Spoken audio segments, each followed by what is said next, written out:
दोस्तों, क्या आप जानते हैं कि परमाणु बम बनाने का किस्सा बारिश से भीग रही एक रात में एक शख्स अपनी खाट पर उलट पलट रहा था। नींद कोसों दूर थी। यही रात भारी वाला जो मोमेंट रावण के सामने आया था, उसकी हालत भी वैसी ही थी।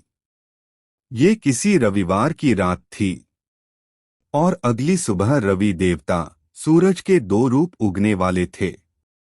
एटॉमिक बॉम्ब महाभारत सरीखा समय सब देखते हुए गुजर रहा था और गुजरते हुए वो जाकर टिका 5:30 पर। पिछली रात जागा शख्स अब रेगिस्तान के बीचों बीच खड़ा था। उसकी निगाहें दूर पटल पर स्थित एक बिंदु पर अटकी हुई थीं। ठीक उसी पल में उस बिंदु ने आकार लेना शुरू किया और देखते देखते बिंदु एक विशाल वृत्त में बदल गया। महाविनाश साक्षात सामने था। मानो भगवान कृष्ण अर्जुन को अपना विराट स्वरूप दिखा रहे हों। अर्जुन को भगवान ने गीता सिखाई थी। उसी गीता का एक श्लोक उस शख्स के होंठों पर था। कालोऽस्मि लोक क्षयकृत प्रवृद्धो। मैं काल हूं, संसारों का नाश करने वाला। हिटलर बना लेता एटम बम तो क्या होता। दुनिया का पहला परमाणु बम जापान के हिरोशिमा शहर पर गिराया गया। लेकिन इस बम का विचार शुरू हुआ था नाजी जर्मनी को ध्यान में रखकर। परमाणु बम को बनाया गया मैनहट्टन प्रोजेक्ट के तहत।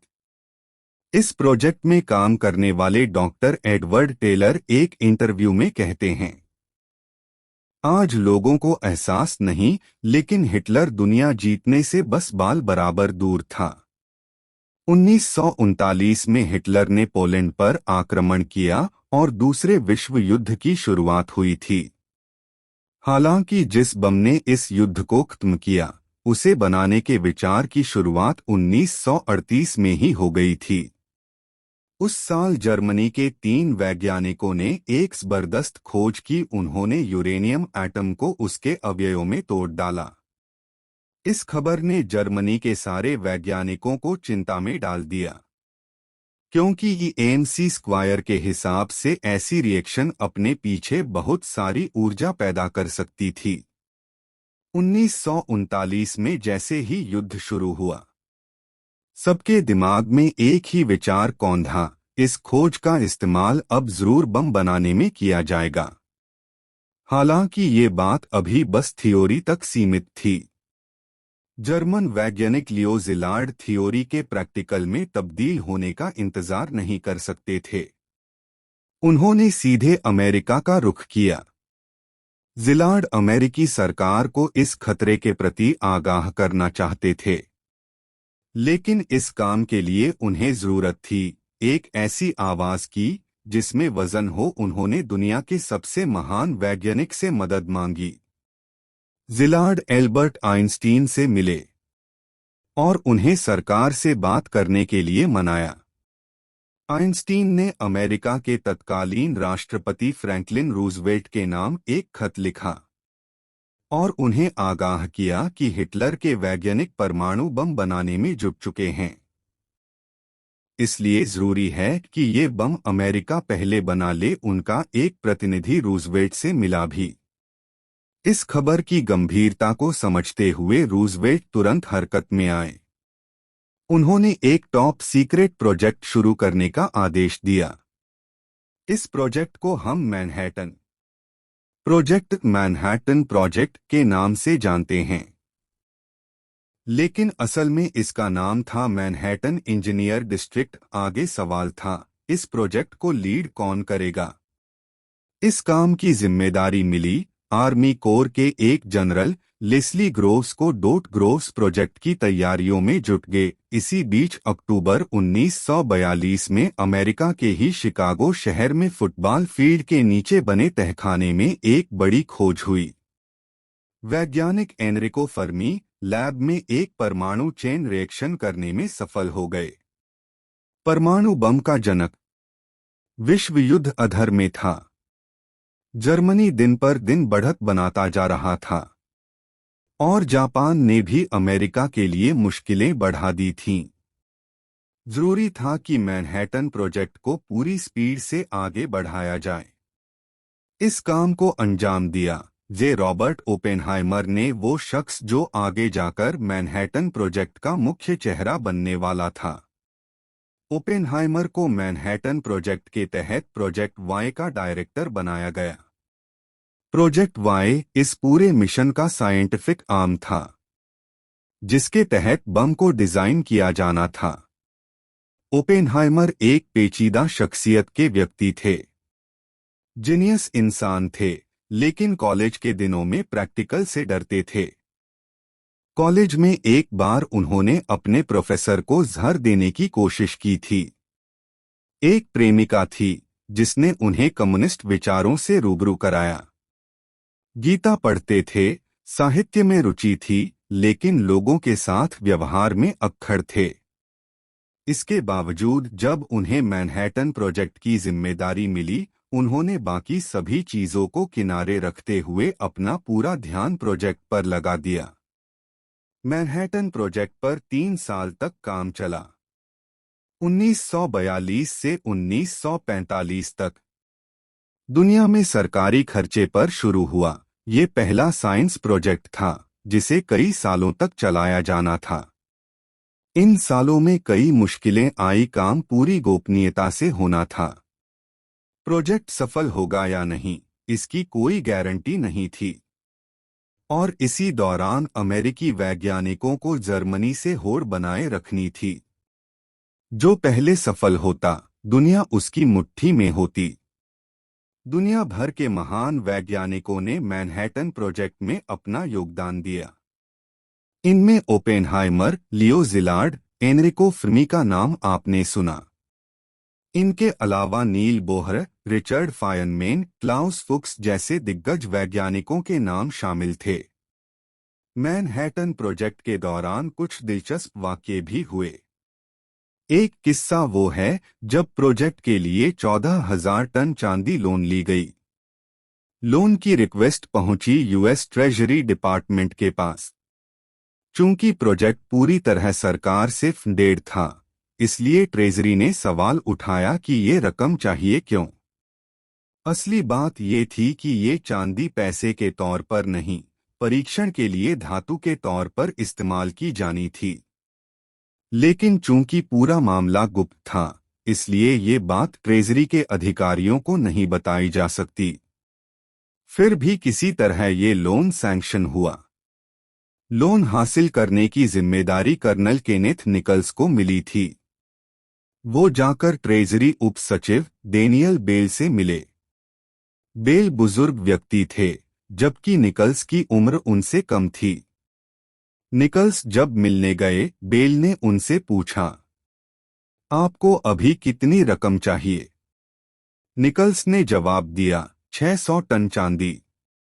बेल ने फिर कहा, ट्रॉय आउंस में बताओ। यहां पर ये जान लीजिए कि ट्रॉय आउंस बहुमूल्य रत्नों के भार का 1 मीट्रिक होता है।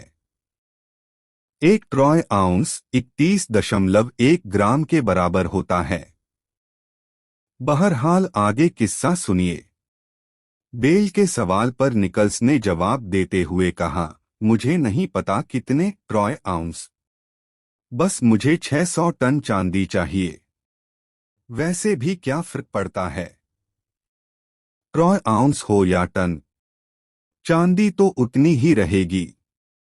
ये सुनकर बेल ने निकल्स से कहा, नवयुवक, तुम्हारे लिए टन हो सकता है, लेकिन ट्रेजरी में गिनने वाले लोगों को सिर्फ ट्रॉय आउंस ही समझ आता है। अंत में केनेथ निकल्स को अपनी जरूरत की चांदी मिल गई। चूंकि ये लोन था, इसलिए इसे वापस करना पड़ा। वापसी में पूरे 25 साल लगे।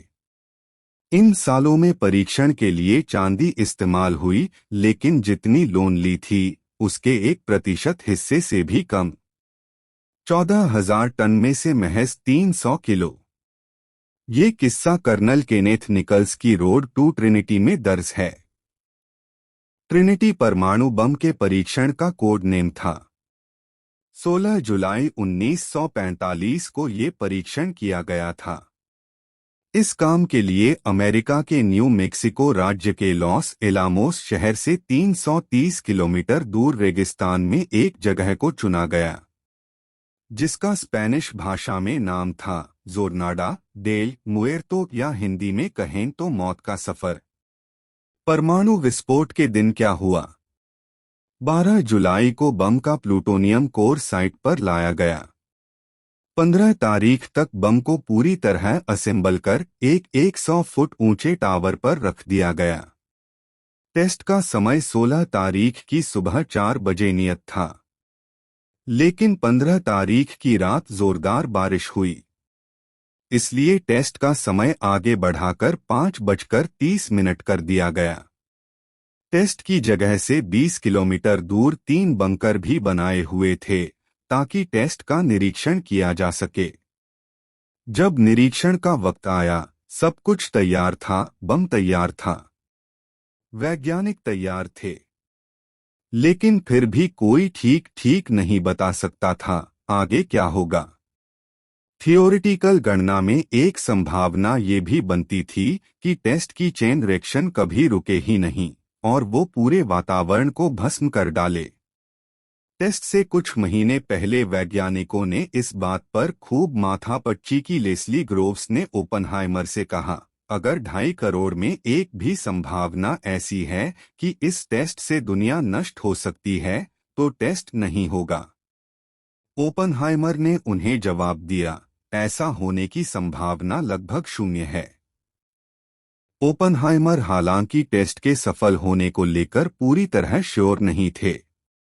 टेस्ट से कुछ मिनटों पहले उन्होंने अपने एक साथी से शर्त लगाई। शर्त के अनुसार अगर टेस्ट सफल होता तो ओपनहाइमर उसे $10 देते, जबकि असफल होने की सूरत में उस बेचारे को अपनी 1 महीने की तनख्वाह से हाथ धोना पड़ता। शर्तें और भी लग रही थी। एनरिको फर्मी सबसे ये शर्त लगा रहे थे कि ये बम सिर्फ न्यू मेक्सिको शहर को नष्ट करेगा, अमेरिका को या पूरी दुनिया को। 5.30 पर काउंट डाउन शुरू हुआ। गिनती 10 से शुरू हुई और जब तक 1 पर पहुंची, इंसान दुनिया तबाह करने की ताकत हासिल कर चुका था। मशरूम के आकार का एक गुब्बारा आसमान में ऊंचा उठा और दुनिया की सबसे ज्यादा देखी गई तस्वीरों में से एक में तब्दील हो गया। इस परमाणु परीक्षण से 21 किलोटन विस्फोटक के बराबर ऊर्जा पैदा हुई। बेहतर समझने के लिए कल्पना कीजिए, आसमान में 5 फुटबॉल मैदानों के बराबर आकार का एक आग का गोला, जिसके 15 किलोमीटर के इलाके में जो कुछ भी आया राख हो गया। इस विस्फोट का असर मीलों दूर तक हुआ था, लेकिन सरकार ने परमाणु परीक्षण की बात लोगों से छुपाई रखी। फिर भी एक शख्स था जिसने इत्तेफाक से इस परीक्षण का पता लगा लिया। कौन था ये शख्स? इसी से जुड़ा सुनिए एक और दिलचस्प किस्सा। परमाणु बम का राज कैसे खुला? जिस दिन लॉस एलामोस में परीक्षण हुआ, उसके अगले ही रोज वहां से 3000 किलोमीटर दूर टेस्टिंग से पता चला कि इन कार्डबोर्ड से निकले रेडिएशन से फिल्में खराब हो रही थीं। ऐसा पहले भी हुआ था, लेकिन तब रेडिएशन का कारण रेडियम हुआ करता था। इस बार कारण रेडियम नहीं था।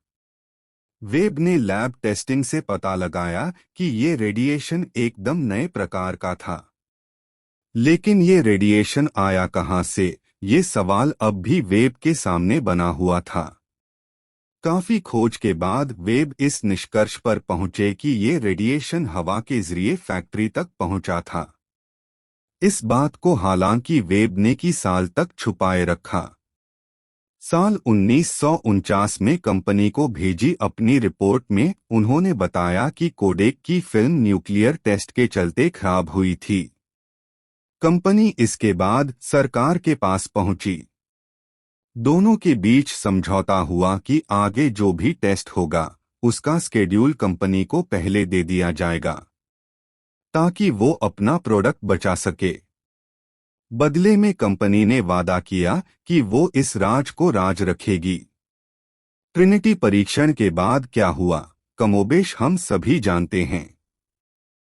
अगस्त 1945 में अमेरिका ने जापान के हिरोशिमा पर परमाणु हमला किया। अमेरिका युद्ध जीतने की ओर अग्रसर था। इसलिए परमाणु हमला क्यों किया गया, इसको लेकर भी काफी विवाद हैं। खासकर इस बात पर कि नागासाकी पर हमले की क्या जरूरत थी। ओपनहाइमर खुद नागासाकी पर हमले से काफी दुखी थे।